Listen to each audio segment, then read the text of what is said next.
would allow them to get back to the space station.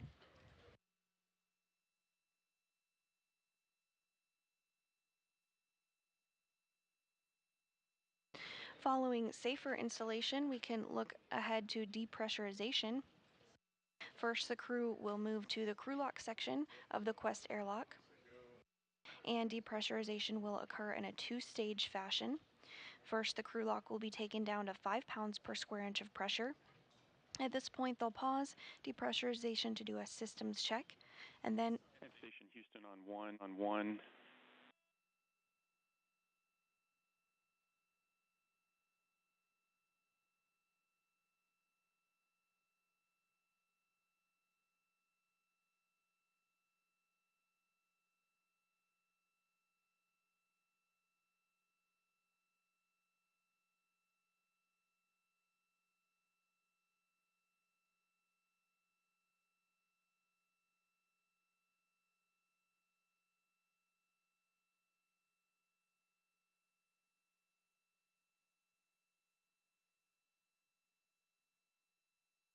and we are seeing Alneati and Rubio work together to install the safer. Hey Frank, I've got one go back for you. Step 8, we owed you a go. Your go to turn off the HECA. It's just, if you want to turn off HECAs on both EVs, that'd be great. Okay, thanks so much.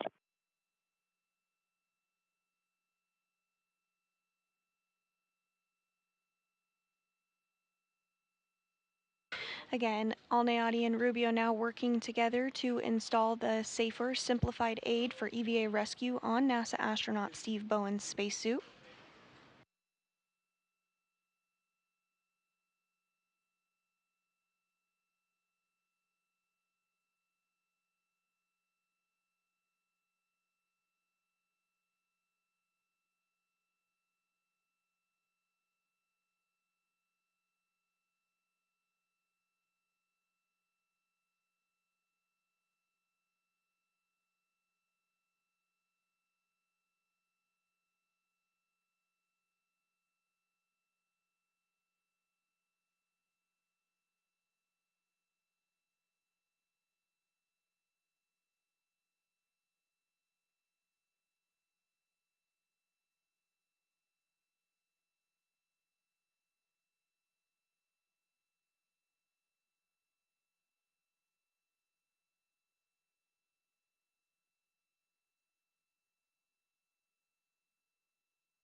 And Rubio and Alneati working to get that safer installed on NASA astronaut Steve Bowen's spacesuit. For today's spacewalk, Bowen is designated EV1, and he'll be wearing the spacesuit with the red stripes, which you can see on your screen there. Woody Hoberg will be designated EV2 and will be wearing an unmarked spacesuit.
Once both safers are installed, the next milestone that we can look ahead to is depressurization, and ultimately when the crew will then exit the International Space Station's Quest airlock.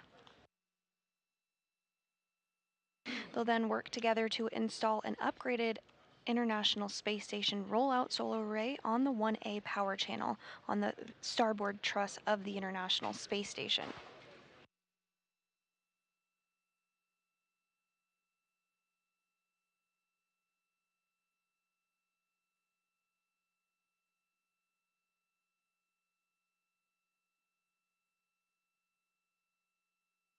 The IROSAs were delivered on a SpaceX Dragon cargo resupply craft on Monday to the space station.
Rubio and Alniati continuing to get the safer, simplified aid for EVA rescue installed on NASA astronaut Steve Bowen's spacesuit.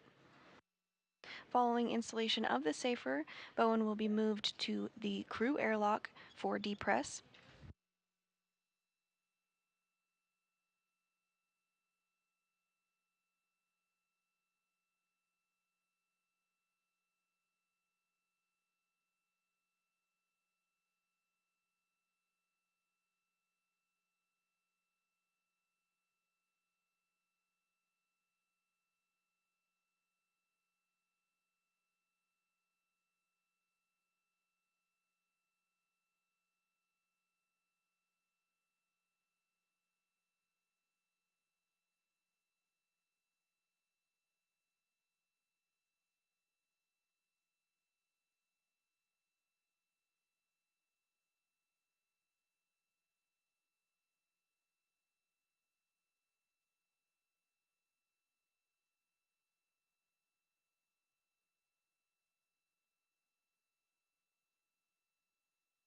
And Bowen now being moved into the crew airlock. Next up, Rubio and Alneati will work together to get Hoburg's safer installed.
And Rubio and Alneati now going to work together to get the safer installed on Hoburg's spacesuit.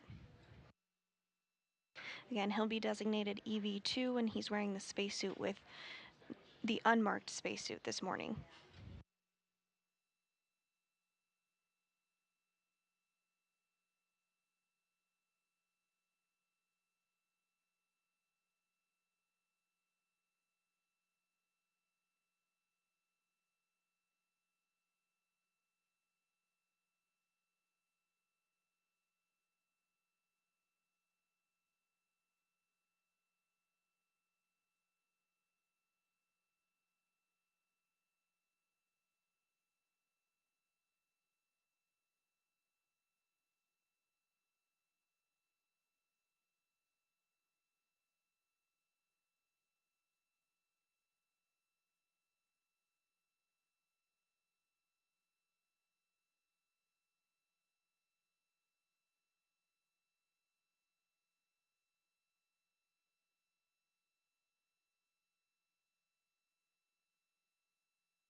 As Rubio and Alneati continue to step through those procedures to get the safer installed, we can take a quick look ahead at what's to come. Following getting the safer installed, both crew will be moved into the airlock to begin the depressurization process. The depressurization of the airlock is done in a two-stage process. First, the crew lock will be taken down to 5 pounds per square inch of pressure. At this point, depressurization will be paused to do a systems check. Following this, depressurization will resume and continue all the way down to vacuum. Now, once vacuum is reached, the two spacewalkers will complete suit and communication checks before placing their spacesuit on internal battery power, which will officially mark the start of today's spacewalk. A U.S. spacewalk's start and end time is measured from the time the crew places their spacesuit on internal battery power all the way up until the time repressurization occurs, and they're back inside the crew lock following completion of their spacewalk. We are expecting today's spacewalk to last about 7 hours.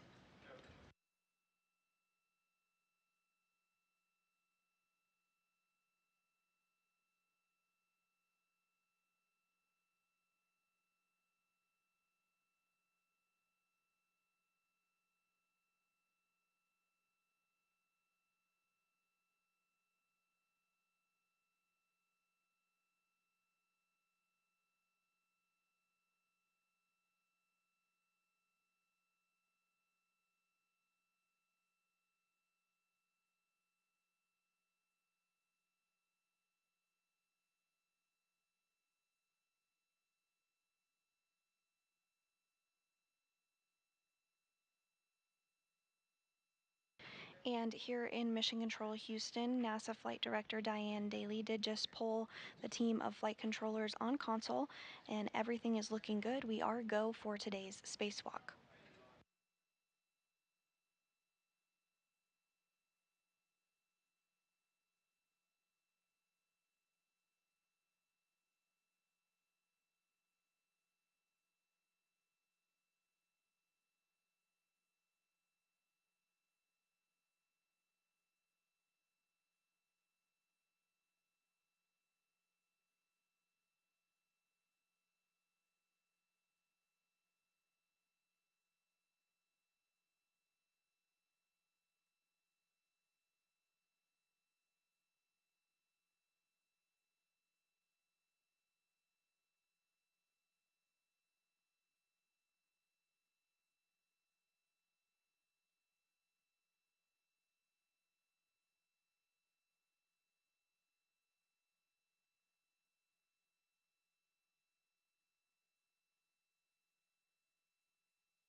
Rubio now going to work to get Bowen moved into the crew airlock.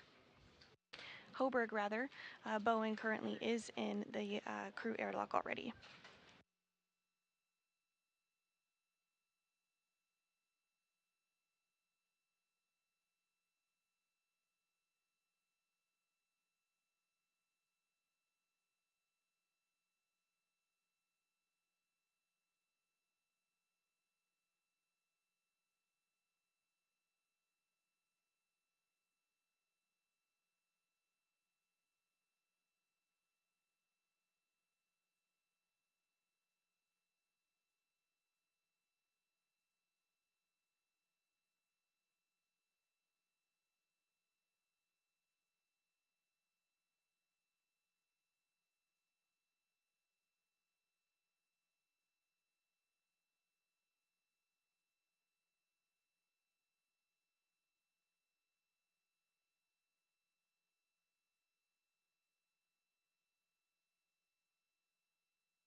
Both Bowen and Hoberg now in the crew airlock.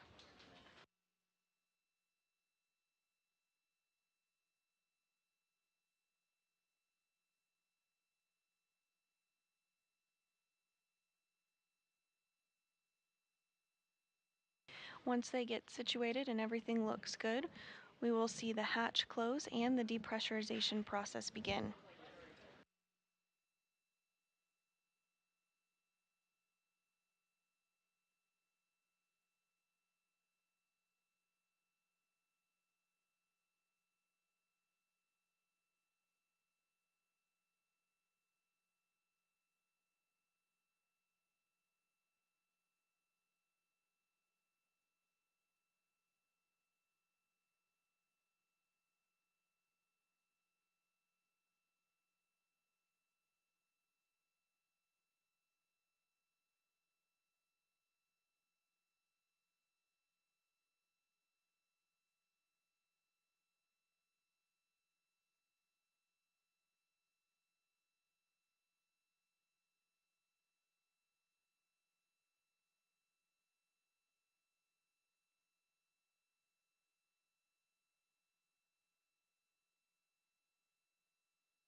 And Station Houston, when able, on 1.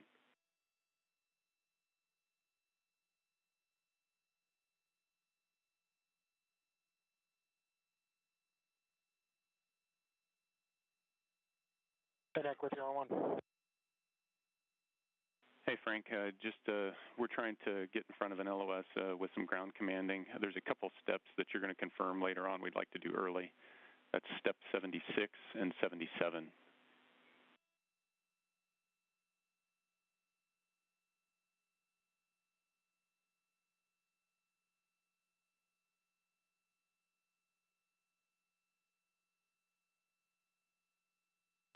And that was the voice of... Okay, and Nick, 76 and 77 are in good config. EMER MPEV is closed, and node 1 VAP is connected to the gamma cat. Copy, Frank. Thanks for doing this.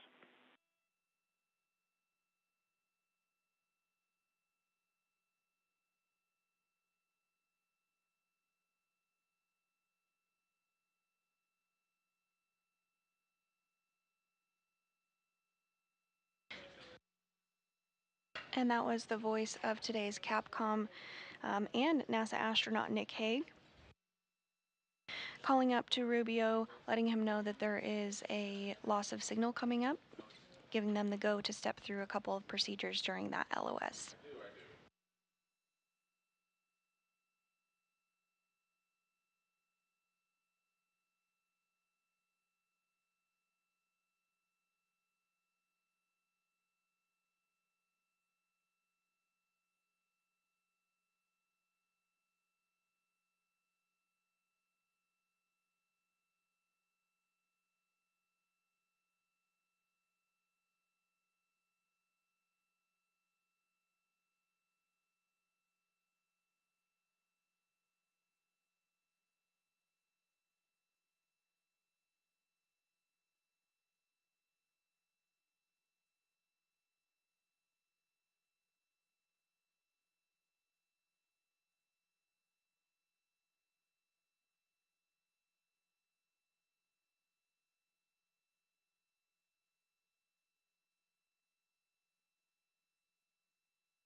And Station Houston on 1.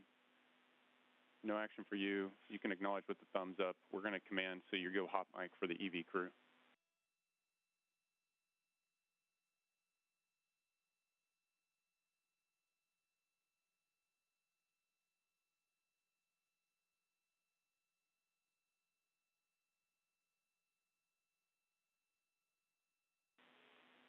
And Station Houston, we're with you on 1. If you tried to transmit last, I want to let you know the crew is going to go hot mic here shortly. And also, you've got to go in step 84. Okay, Nick, copy. Crew will be hot mic'd and go on step 84. And Nick, just be advised, you're coming in a little bit weak. You're readable. Copy all.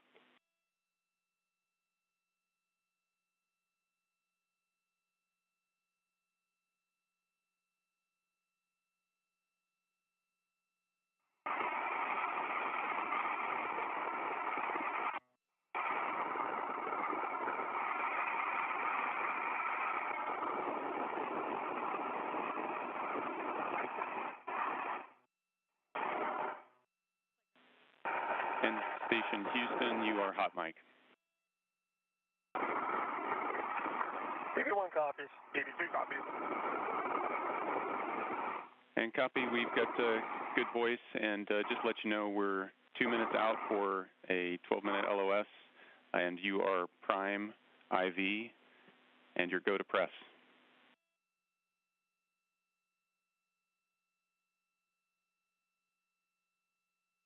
And Nick, I copy prime IV. Go to press. Thanks so much.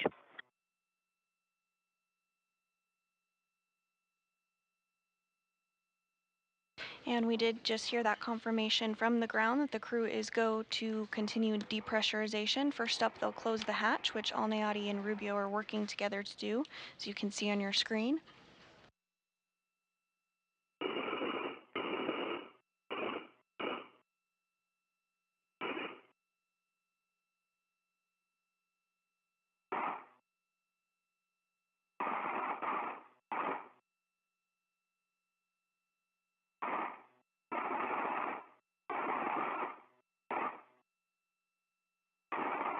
This latch is going to close. Good luck. We'll see you in a little bit. Yep. Talk to you later. Thank you so much. Great job. Great job. Well done. Awesome.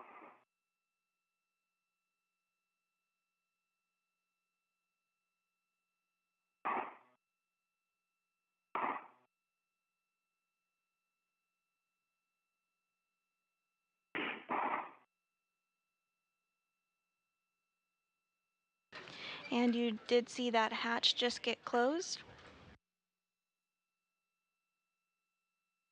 We are in an expected handover between ground stations. So we are not going to expect to have video of the crew on board the International Space Station for the next 11 and a half minutes. However, we do know that they're going to continue the depressurization process as they have the go from the ground to do so.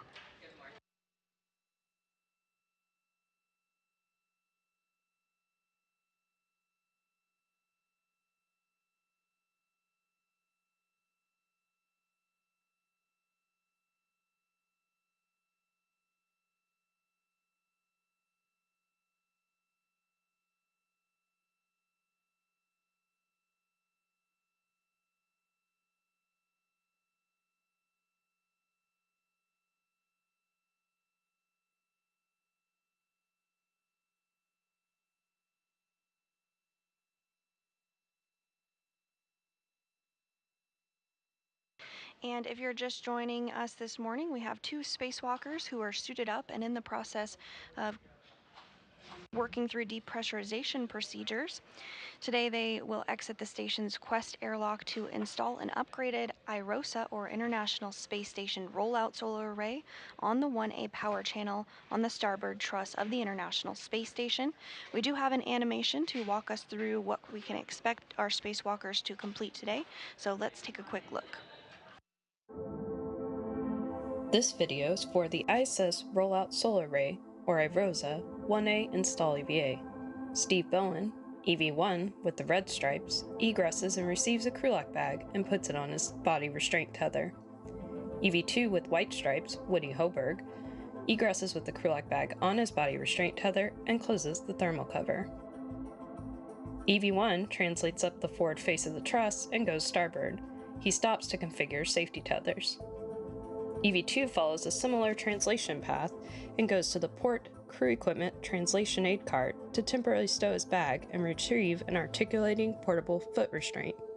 Meanwhile, EV1 translates to the IROSA carrier, stows his bag, and retrieves his pistol grip tool. EV1 begins preparing IROSA for removal from the carrier, first releasing a restraint bolt on the upper IROSA. EV2 relocates the foot restraint and installs it on the space station's robotic arm. EV2 ingresses the foot restraint, and then the arm will move him away from the truss. EV1 translates to the lower IROSA and releases its first restraint bolt. He releases both anti-rotation devices back on the upper IROSA, and then will stow them in the crew lock bag.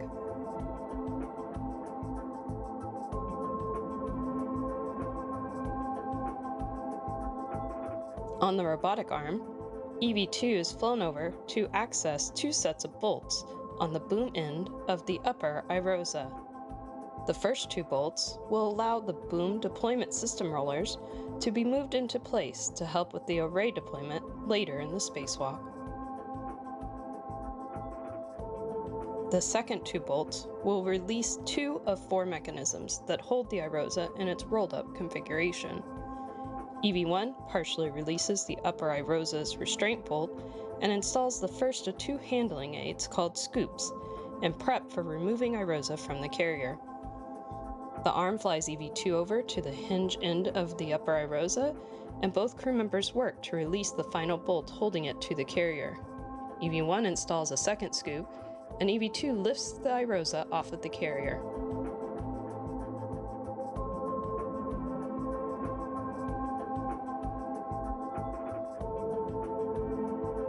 After several maneuvers on the robotic arm, EV2 will arrive at the 1A mod kit worksite.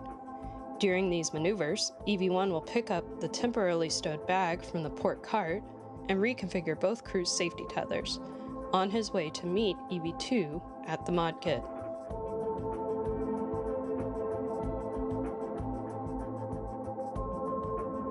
Both crew will then work to install irosa onto the 1A mounting bracket.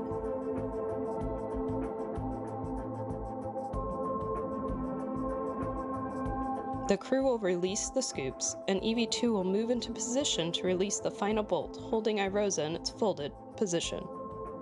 Once released, EV1 will hold irosa closed while EV2 egresses his foot restraint and gets into position. Both crew will then work together to unfold irosa and secure the right side onto the mounting bracket.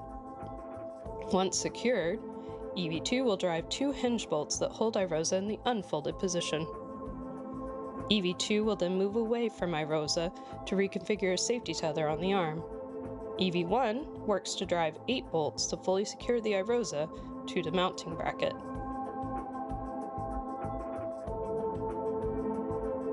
Both crew will then work to electrically connect the new irosa to the ISS power system. They'll first attach 4 connectors to irosa, then both will move to either side of the legacy array to disconnect the old array and connect a Y cable. This will allow power to flow from both the new irosa and the legacy array to the space station power system.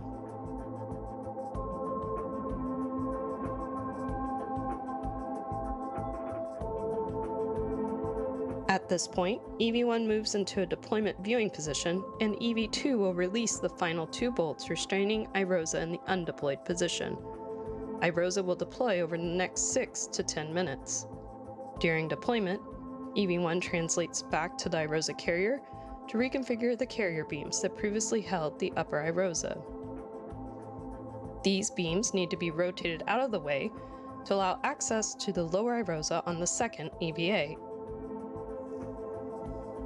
Once deployment is complete, EV2 will release 2 bolts that allow the irosa blankets to become tensioned. EV2 then cleans up the mod kit worksite, retrieving his crew lock bag, and heads to the carrier to help EV1 with the carrier beams. The crew members will work together to release the bolts holding the beams in place. Then they will rotate the beams out of the way and secure them back down. This is the last task in the first EVA.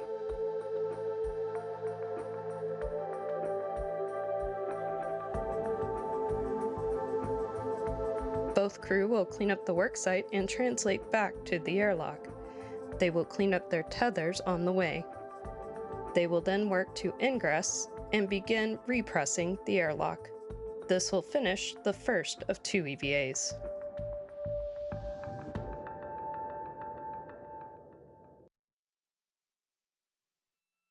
And that is a high-level overview of what we can expect from today's spacewalk.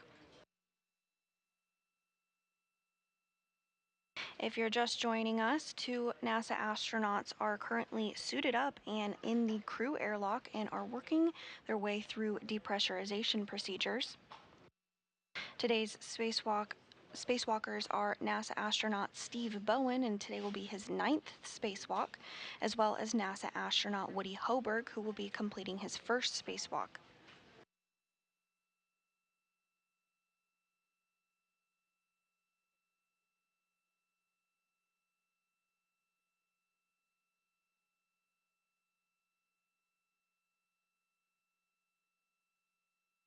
Bowen and Hoberg will venture outside for a spacewalk expected to last about 7 hours today, the focus of which will be on the starboard truss of the International Space Station to install and monitor the deployment of one of the IROSAs, or ISS Rollout Solar Array, both of which were delivered on a SpaceX Cargo Dragon resupply vehicle on Monday to the space station.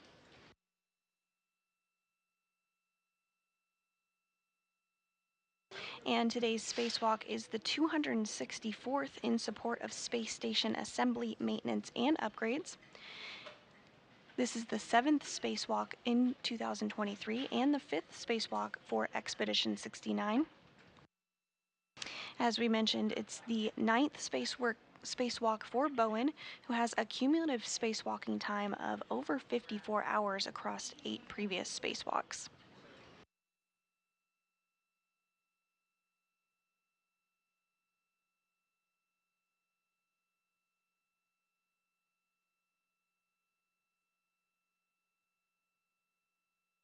The iROSA that the crew will install today is 60 feet long and 20 feet wide. It shades a little more than half of the original or legacy arrays, which are 112 feet long by 39 feet wide. Each new iROSA produces more than 20 kilowatts of electricity, and once all the iROSAs are installed, it will enable a 30% increase in power production over the International Space Station's current arrays.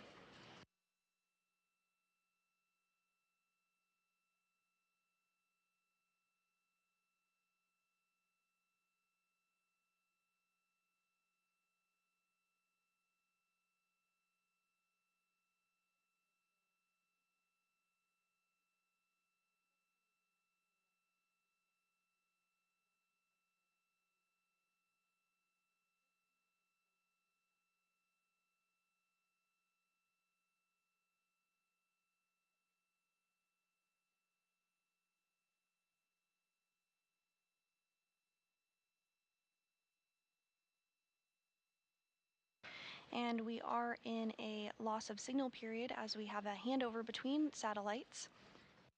However, we are expecting communications and video to be back here in less than a minute. During this loss of signal period, the crew has been stepping through procedures in order to work through depressurization of the airlock.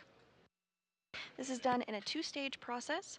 First, the crew lock goes down to 5 pounds per square inch of pressure, at which point that depressurization will be paused to do a systems check.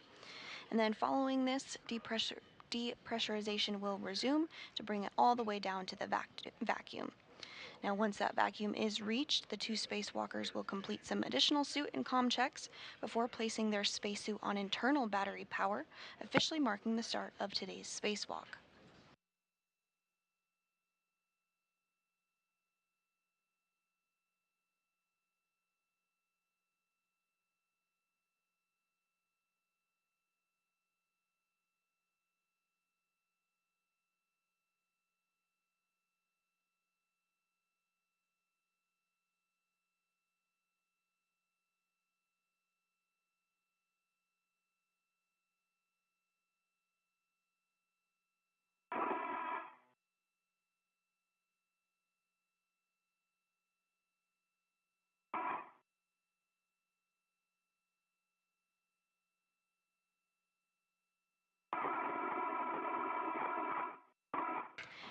And pressure inside of the crew lock is about 7.27 pounds per square inch. Again, we'll pause once that pressure reaches 5 pounds per square inch.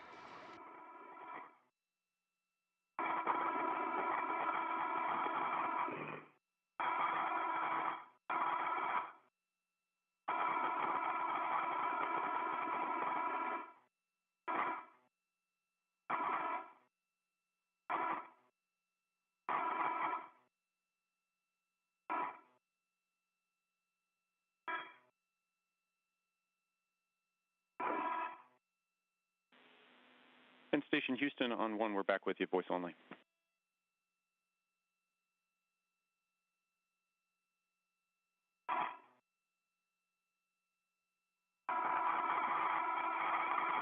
Nick, we have you live clear, copy, voice only, thanks.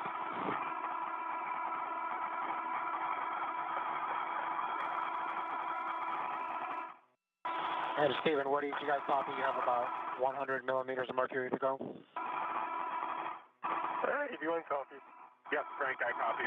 I see airlock P 6.5. Yep, I agree.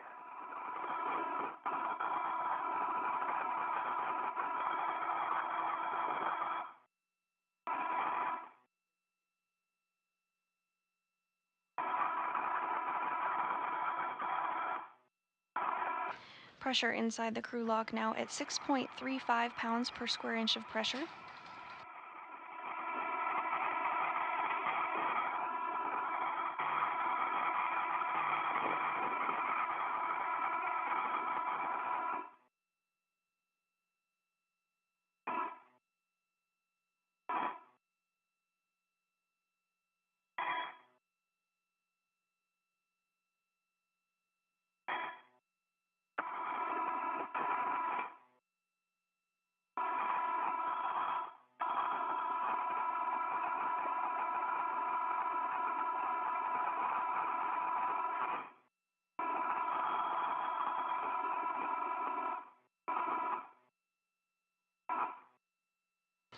Now less than 6 pounds per square inch of pressure inside the crew lock.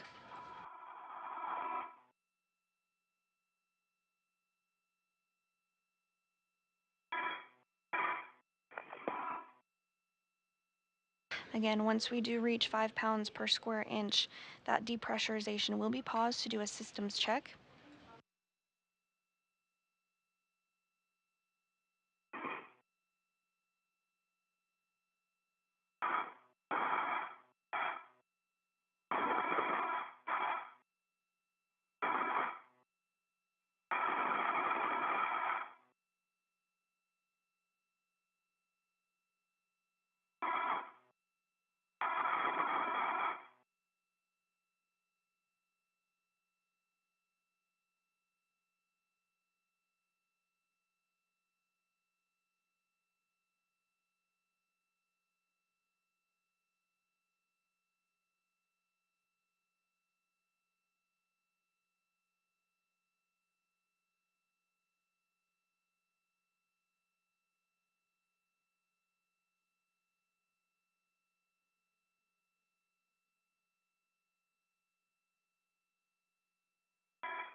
Everything's still looking good for depressurization, now at 5.18 pounds per square inch of pressure inside the crew lock.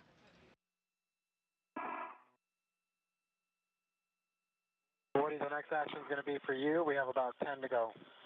I copy, Frank, standing by.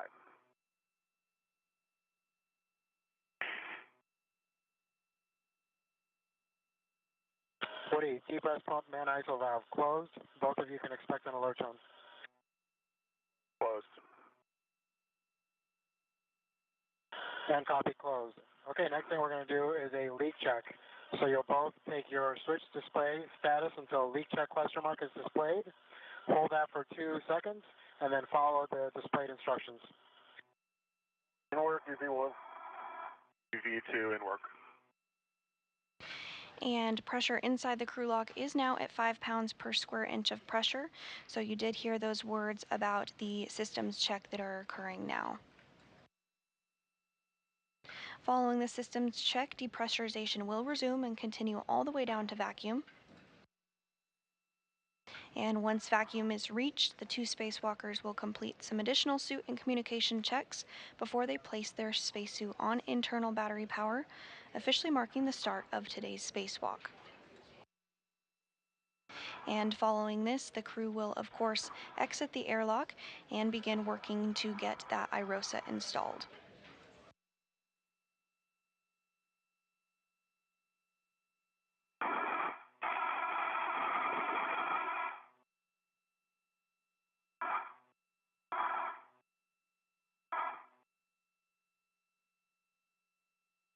Check complete, EV1.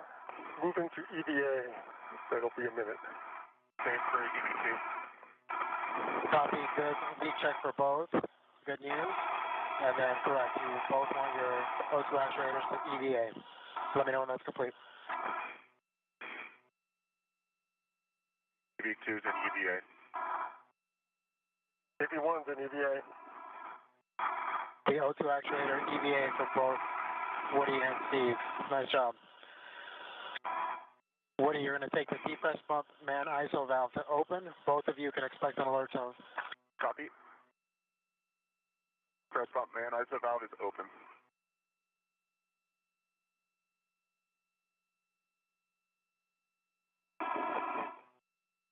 Okay, emergency MPEV is also open. Both of you continue to monitor your suit pressure gauge. Make sure that it remains less than 5 decimal 5. Again, if it ever goes above 5 decimal 5, let us know and we'll stop the depress. BB1 copy. BB2 copy.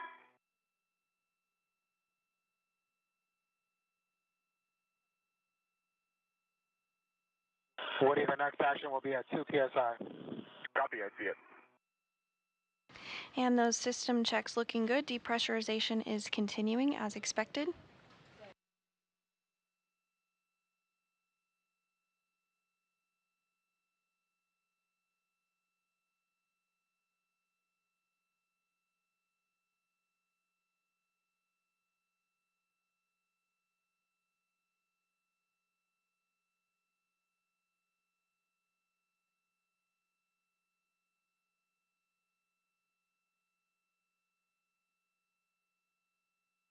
Pressure inside the crew lock, now less than 4 pounds per square inch of pressure.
Pressure inside the crew lock now approaching 3 pounds per square inch of pressure.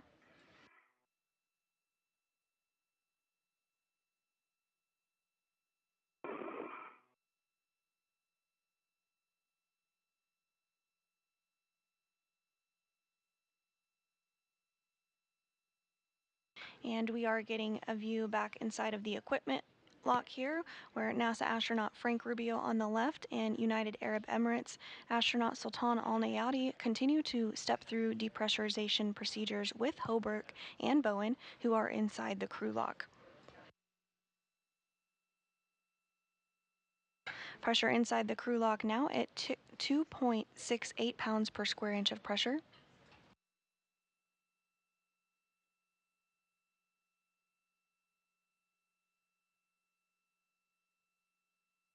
Once vacuum is reached inside the crew lock, the two spacewalkers will complete additional suit and communication checks before they do place their spacesuit on internal battery power, which will mark the official start of today's spacewalk. A U.S. spacewalk start and end time is measured from the time the crew places their spacesuit on internal battery power. And Woody, we're at 123, continuing to 103. Copy, Franklin. Receive 2 decimal 1.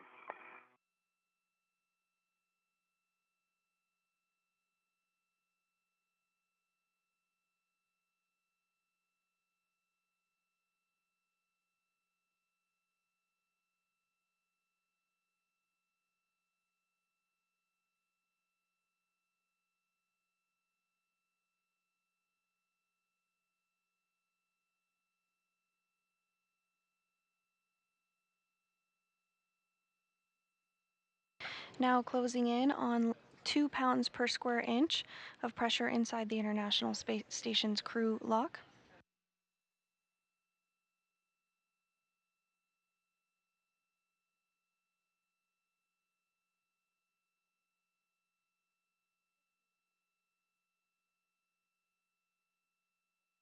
Okay, Woody, we're at 103. Depress pump man ISO valve closed. Closed. Copy, closed. Woody on the UIA, switch depress pump power off, OFF. Depress pump power is off. Okay, guys, I will turn you over to Jenny for your initial tether config. And Jenny, you are prime. Copy, I'm prime, ready for the config. Sounds great. Jenny, I'm in a great position to read you the config starting at the airlock D-ring extender. Go. All right. Airlock D-ring extender, I have my left waist tether, gate closed, locked, block on block. The waist tether small hook is on my left D-ring extender. Gate closed, locked, block on block. Also on my left D-ring extender, I have my red hook. Gate closed, locked, block on block. My red reel and green reels are both unlocked. The red reel's yellow hook is gate closed, lock, block on block to my green reel. My green reel's small green hook is gate closed, locked on my red reel. And the green reel's anchor hook goes to Steve's right waist tether. Okay, and that anchor hook and Steve's waist tether large hook are both gate closed, locked, block on block. Steve, over to you if you can see it. Yep. So we pick up with my waist tether, which is gate closed, slide lock, big hook that you just verified. The small hook is gate closed, slide lock on my D-ring extender. And then I have my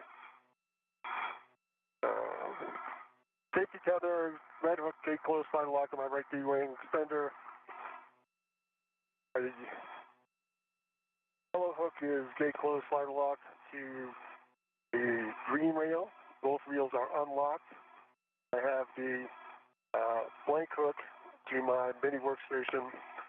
On my left-hand side, I have my left waist tether, gate closed, slide locked, and to my left D-ring extender, small hook, gate closed, slide locked. That's using a good config.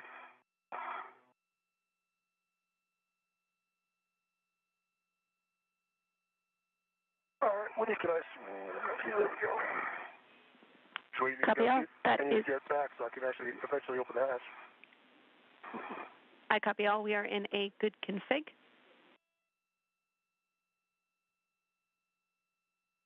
Thanks so much, Jams, and good morning to you and the Orbit 2 team. Good morning. We are happy to be here. Excited to work with all of you.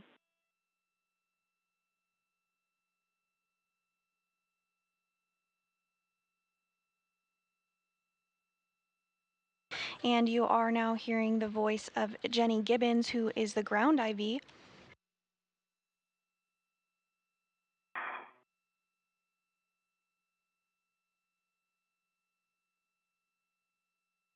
She'll be stepping through procedures with the crew during today's spacewalk.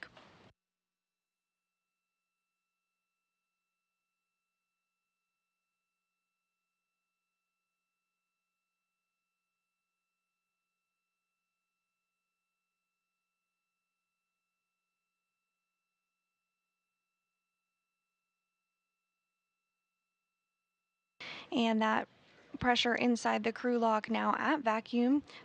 Woody and Steve, we're continuing the deep press here. It'll take a couple of more minutes. When the crew lock DPDT is approximately 0, expect an alert tone. 81 copies. 82 copies. That pressure inside the crew lock is continuing to approach vacuum. It's now at 0.97 pounds per square inch. Hey, you guys crushed it. Good luck out there. It's going to be fun to watch you guys do this. Frank, we're depending on you. This is going to be good. You guys are going to work on this. It's going to work out really well. Frank, thanks so much. You guys did a fantastic job IVing this morning. Thanks so much for everything. Our pleasure. We'll see you in a few hours.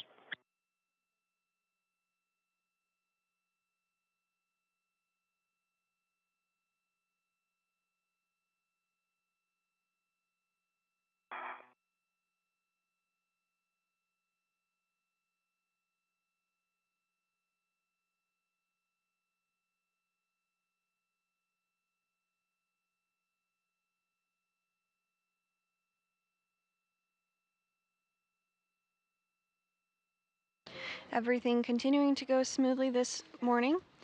As NASA astronaut Woody Hoberg and Steve Bowen. We're tracking around 8 or 9 more minutes down to 0.5 psi. And JA, that makes sense watching it go very slowly. Sounds good.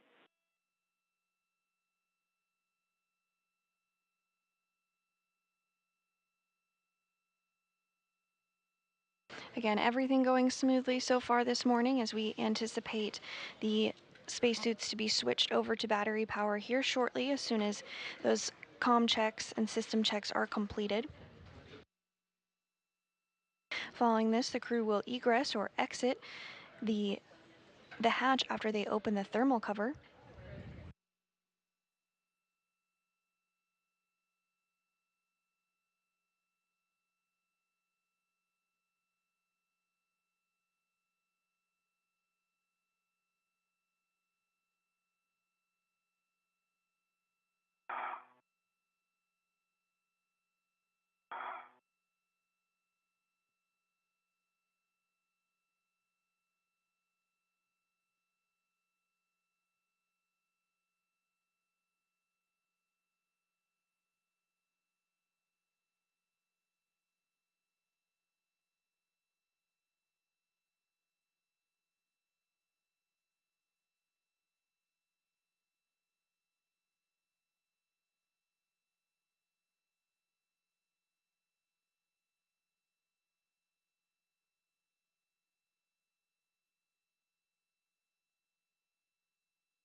And we are continuing to get views inside the International Space Station. You are seeing NASA astronaut Frank Rubio, who helped get Bowen and Hoberg suited up and ready to go this morning. All Nayati now floating into screen as well. Bowen and Hoberg are inside the crew lock, which continues to depress, now at 0.64 pounds per square inch, rapidly approaching vacuum.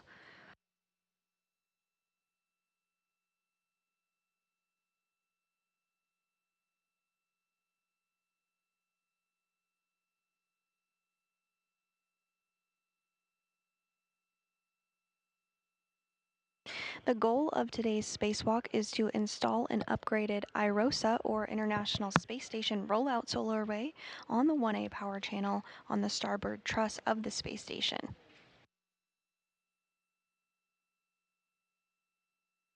Today's IROSA installation will be the 5th installed on the space station.